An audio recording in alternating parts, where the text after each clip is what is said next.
Hey, it's Lindsay, Natale astrology. I wanted to come in and talk to you really quickly about an aspect this week that's coming up on Tuesday. It's a solar aspect to Neptune. So it's Sun opposite Neptune. That's part of the synodic cycle of the Sun. It only happens once a year. The Sun opposite Neptune is going to happen on September 19th. And since 2011, this kind of tug-of-war energy has been happening in the signs of Virgo and Pisces.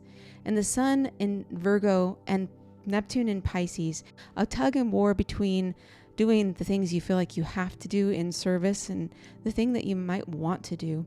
It could also revolve around the theme of spirituality and integrating a little more of spiritual practice into your life and what that could be.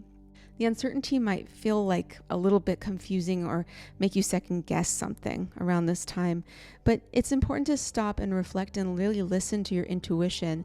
What is really going to be appropriate for you, even if it might not be as efficient as you could possibly want it to be at this time.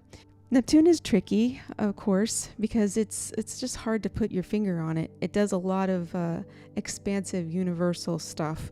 Where we might be getting these messages is from the unconscious or the subconscious self. Tell me if you've experienced this too in the last few days, but it's probably going to keep getting stronger as we go into Tuesday, but very vivid dreams, very clear messages coming through, stuff that I don't even know what it means.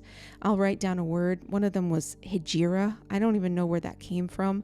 I have no concept of what it was necessarily, so I had to look it up. It's just something that came through. Dreams are really prophetic, really strong. I'm going to share a little passage from the Book of Neptune by astrologer Stephen Forrest. First, there is a mountain.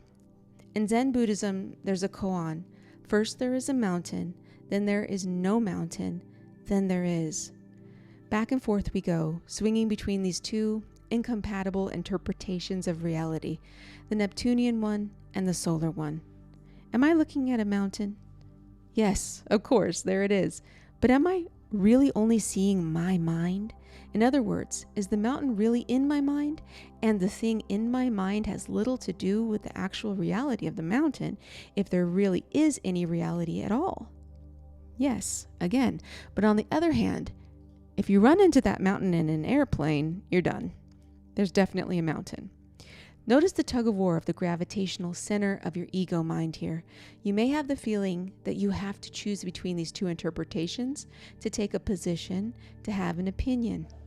Is there a mountain there or not? The instinct arises in us. Okay, bottom line, there's a mountain, damn it. Get a grip, keep a grip, or you'll go crazy. And that's the sun talking. Neptune's the part of you that can just sit there with the idea that there is no mountain. And that gives you a sense of how vast your mind is and how small a segment of this actual scope exists in the conventional understanding of the mind. The psychologist's version of the mind operates within your skull. It's a function of the brain. And in that belief system, we can make this very neat distinction between that which happens inside your skull, biochemical, electromagnetic phenomenon, versus what happens in the outer world. They are different from each other. But are they really? Ask Neptune, and no surprise, you get a really weird answer. The brain is fascinating. I've been listening to this book. What's it called? Let me look it up. So I've been listening to this book called Live Wired by David Eagleman. It's the inside story of the ever-changing brain. It is so interesting. It's so easy to listen to. Great storytelling. And he tells a story about this little boy who actually had such bad encephalitis in his brain, a real specific kind, that made it so he kept having seizures constantly, like every few minutes, and his quality of life was terrible. The only decision his parents could make was to do something really severe. They found that the encephalitis was in one hemisphere of the brain, so they chose, after a lot of deliberation, to remove half of his brain. That's a big deal, obviously. So they did. They removed half of his brain, and at first he was basically starting over. He didn't have language. He couldn't walk. It wasn't looking very good.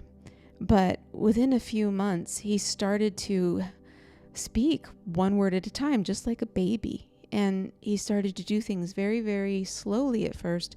But eventually, within, I think he said around 6 months, his brain had completely rewired to do all of those things that his full double hemisphere brain did, only in one side.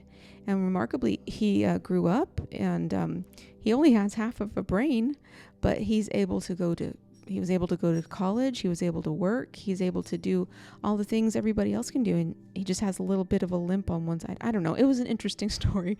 I'm not sure. This is a Neptunian / Virgo sidebar here. But anyway, it's a really good book. If you've read it or if you want to read it, and tell me what you think about it. I'd love to know. I hope you have a wonderful week. I like you just the way you are. And I'll talk to you next time.